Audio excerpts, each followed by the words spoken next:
أعوذ بالله من الشيطان الرجيم بسم الله الرحمن الرحيم بعض لوگ یہ سمجھ رہے ہیں اور اپنی زندگی سمجھ پر گزار رہے ہیں کہ ہم صرف نماز پڑھ لیں گے، روزہ رکھ لیں گے یا کسی کی بھلائی کر دیں گے یا کچھ صدقہ کر دیں گے اور کامیاب ہو جائیں گے، اور بعض لوگ یہ سمجھتے ہیں کہ ہم کچھ نہیں کریں گے، کلمہ طیبہ تو ہمارے پاس ہے ہی، آخرت میں یہی کام آئے گا، ہم کامیاب ہو جائیں گے۔ یہ غلط فہمی ہے۔ حضرت شیخ سعدی رحمۃ اللہ علیہ ایک واقعہ نقل کرتے ہیں۔ ایک بادشاہ تھا، اس نے اپنے 3 وزیروں کو بلایا، 3 وزراء کو بلا کر ان کے ہاتھ میں ایک تھیلا تھما دیا اور کہا کہ باغ میں جاؤ، الگ الگ باغ میں جاؤ اور بادشاہ کے لیے مختلف اور اچھے اچھے پھل جمع کر کے لاؤ۔ جو تینوں وزیر تھے بادشاہ کے اس عجیب حکم پر حیران رہ گئے۔ کبھی بادشاہ، بھئی ہم وزیر ہیں، ہم کوئی خادم تو نہیں، بھئی ہم نوکر نہیں، ہم تو وزیر ہیں۔ اب بادشاہ کا لیکن حکم تھا، اب ان تینوں کو ایک ایک تھیلا پکڑا کر الگ الگ باغ میں داخل کر دیا گیا۔ جو پہلا وزیر تھا اس نے کوشش کی کہ بادشاہ کے لیے اس کی پسند کے مزیدار اور تازہ پھل جمع کرے، اچھے اچھے جتنے بھی بہترین پھل ہیں سارے جمع کر لیں۔ اس نے کافی محنت کے بعد بہترین اور تازہ پھلوں سے اپنا تھیلا بھر لیا، بڑا خوب بڑا تھیلا۔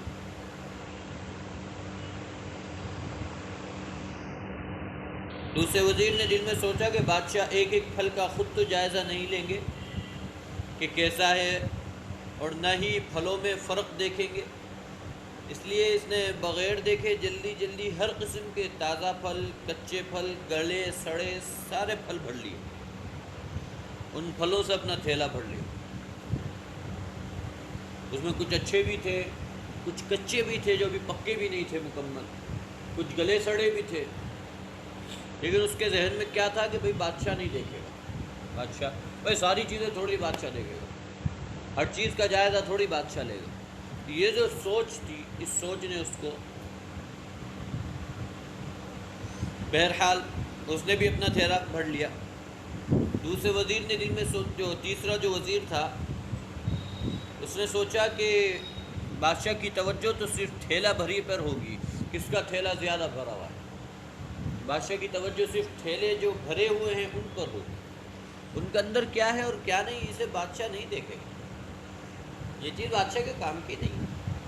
یہی سوچ کر جو تیسرا وزیر تھا اس نے تھیلے میں گھاس پھوس پتے بھر لیے اور محنت سے بچ گیا اور وقت بھی بچا لیا۔ اپنے تھیلے تینوں بھر بھر کے اپنے گھروں کو روانہ ہو گئے۔ اگلے دن بادشاہ نے تینوں وزیروں کو اپنے اپنے تھیلے سمیت دربار میں حاضر ہونے کہا، تم نے کہا بھئی آؤ اپنے اپنے تھیلے لے کر آؤ۔ جب تینوں دربار میں حاضر ہوئے تو بادشاہ نے تھیلوں کی طرف دیکھا بھی نہیں اور ان کو حکم دے دیا کہ تینوں کو ان کے تھیلوں سمیت 1 ماہ کے لیے دور دراز جیل میں قید کر دو۔ بادشاہ کا حکم تھا، اس پر تعمیل کی گئی۔ اب اس دور دراز جیل میں تینوں کے پاس کھانے پینے کے لیے کچھ بھی نہیں تھا سوائے اس تھیلوں کے، بھئی جو تھیلے میں وہ جمع کر کے لائے تھے اپنی جمع پونجی، بس وہی تھی جو انہوں نے خود بھر لیے تھے۔ اب کیسے بھرے یہ تو وہ جانے۔ اب پہلا وزیر جس نے اچھے اچھے پھل چن کر جمع کیے تھے وہ مزے سے اپنے انہی پھلوں پر گزارا کرتا رہا، یہاں تک کہ 1 ماہ بہت ہی آسانی سے گزر گیا، پورا مہینہ گزر گیا۔ دوسرا وزیر جس نے بغیر دیکھے تازہ اور خراب پھل، کچے گلے سڑے پھل سب جمع کر لیے تھے، اس کے لیے بڑی مشکل پیش آئی۔ کچھ دن تو تازہ پھل کھا لیے لیکن پھر کچے اور گلے سڑے جو پھل تھے وہ اس کو کھانے پڑ گئے، لیکن بہرحال اس کا مہینہ تو مکمل ہو گیا لیکن بہت زیادہ بیمار پڑ گیا، بہت تکلیف اور پریشانی اس کو اٹھانی پڑی۔ اور جو تیسرا وزیر تھا جس نے اپنے تھیلے میں صرف گھاس پھوس بھری تھی، وہ کچھ دن ہی بھوک پیاس سے مر گیا، کچھ دن بعد ہی بھوک پیاس سے مر گیا۔ اس کے پاس جب کھانے کو کچھ نہیں تھا تو بھوکا پیاسا مر گیا، نہ وہاں پانی تھا پینے کو، نہ کچھ اور تھا، بس وہ مر گیا۔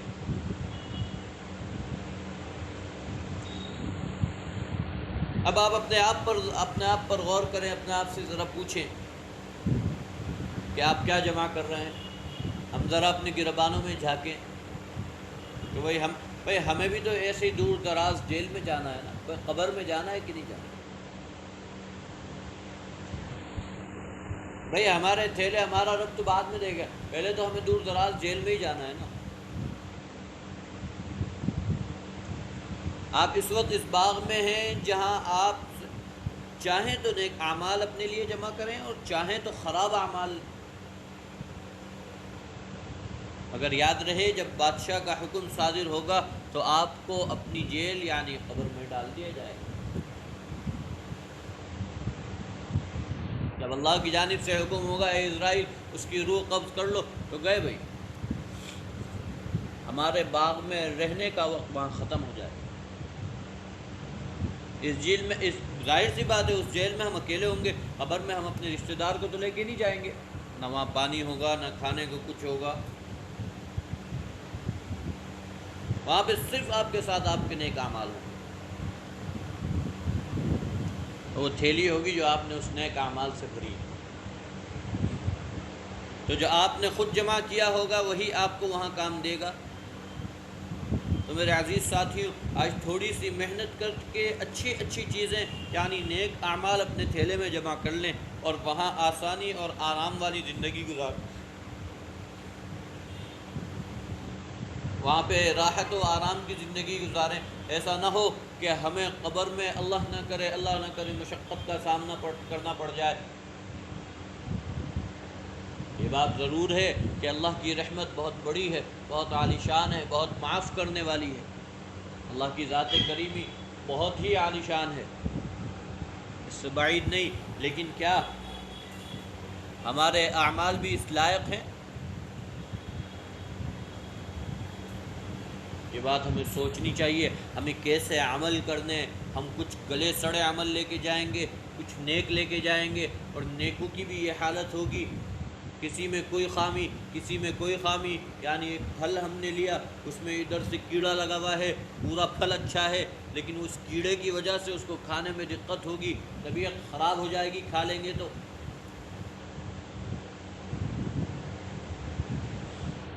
جب قبر میں ہم نماز لے کر جائیں گے، اللہ نہ کرے نماز میں خامی ہوئی تو ہمارے لیے وہ راحت کا نہیں بلکہ اور زیادہ پریشانی کا سبب نہ بن جائے۔